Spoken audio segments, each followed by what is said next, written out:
ব্যবস্থা রয়েছে, per person 50 টাকা করে টিকিট। আর সাথে করে কোনো ভারী জিনিসপত্র নেওয়া যাবে না, কেননা যদি বাই চান্স হাত থেকে পড়ে গ্লাসের ড্যামেজ হয়ে যায় তার জন্য।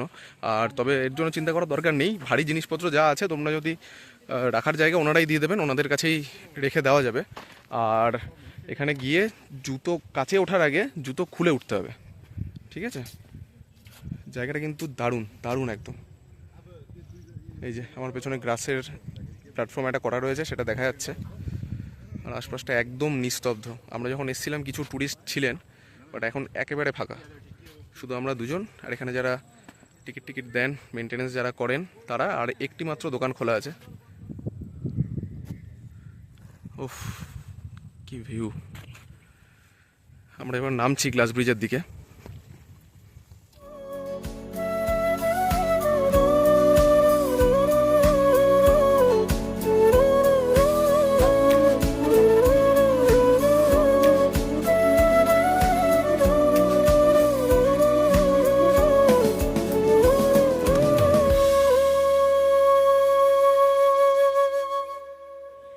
আমরা 50 টাকা দিয়ে চেষ্টা করলাম প্রায় 60 টাকা উসুল করে নেওয়ার, প্রচুর পরিমাণে ছবি টবি তুললাম।